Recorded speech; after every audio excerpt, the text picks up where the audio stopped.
Hello everyone, my name is Michael Pennisi. I'm a broker associate at Caldwell Banker in Summit, New Jersey. Today I want to go over with you what I like to call the bad market myth. Now I know many of you who are thinking about buying or selling in the near future have followed the media and you have followed the real estate market, and you realize that from the point of like 2005, 2006, at the height of our market, we've seen a depreciation of quite a bit. Now let's analyze this for a second, because I know a lot of people think that my house is worth less than I could have gotten in previous years, therefore it doesn't make sense for me to sell.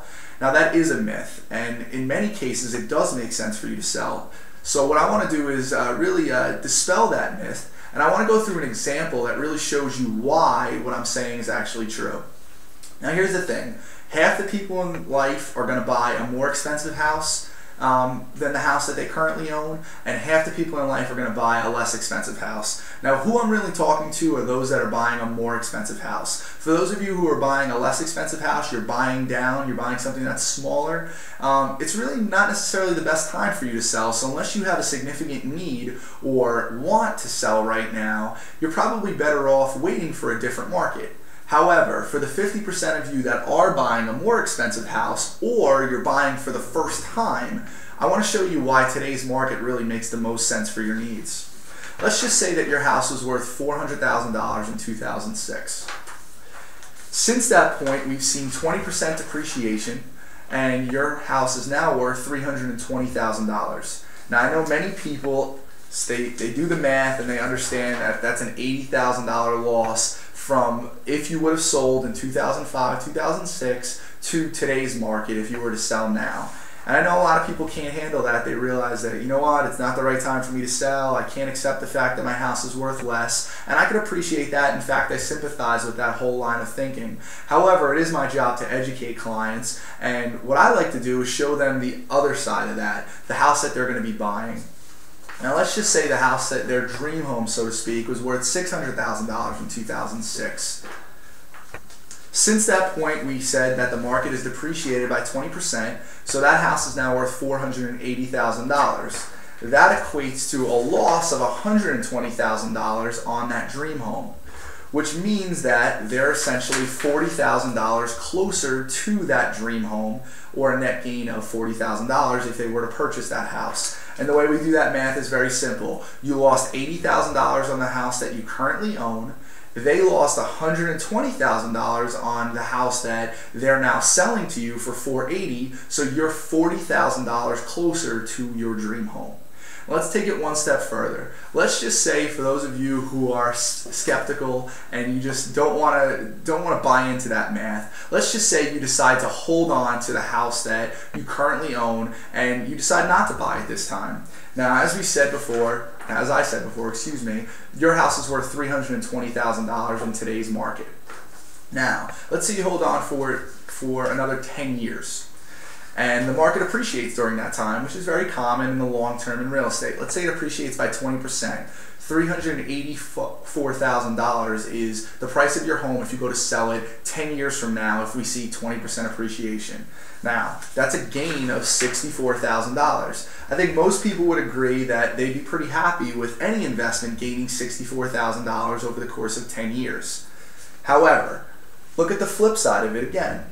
That house that you would have been purchasing right today is $480,000. It depreciated from the $600,000 to $480,000, the 20% since 2006. And let's say you hold on to that particular house for the next 10 years. You did make that purchase, you held on for it for 10 years, we see the same 20% appreciation. That $480,000 house is now worth $576,000. which equates to a gain of $96,000. Now what I like to look at is the opportunity cost. The opportunity cost in this particular instance was $96,000 minus the $64,000 if you were to hold on to the property that you currently own, which means that buying that more expensive, larger home actually equates to a $32,000 appreciation or overall gain on the house that you would be staying in if you decide not to make that move. So if you take that $32,000 and you add it to the $40,000 that you've picked up in this particular market, you see that there's actually a benefit of $72,000 by making a move in today's market. So for those of you who are still stuck on the loss of $80,000, you will realize that it's actually a gain of $72,000, which overall is really a swing of $152,000. So I know that it might not seem like today's the best market for you if you look at the loss, but if you consider the big picture, it might actually be the best market you could ever hope for.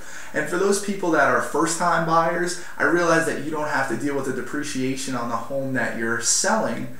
However, you should realize that why today's the best time to buy is also in terms of interest rates. Interest rates are historically low. I mean, most of the time, interest rates, the average historically is 6%.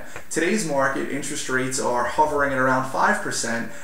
Actually, in the past couple of days, they've been a little bit lower. They've been at 4.75%, right in that range. So if you consider that, you realize that prices dropping, say 20% since the height of the market, mixed with interest rates, really does equate to the greatest affordability that you're probably going to find in the near future. So it's a great time for anybody who's buying for the first time, and a great time for anybody who's buying up. For those of you who like my example, and I do appreciate you taking the time to listen to it, and you want to hear some of the some other examples that I like to share in the future, you can actually follow me on Twitter at @TheRealtorPro, for those of you who are on Twitter.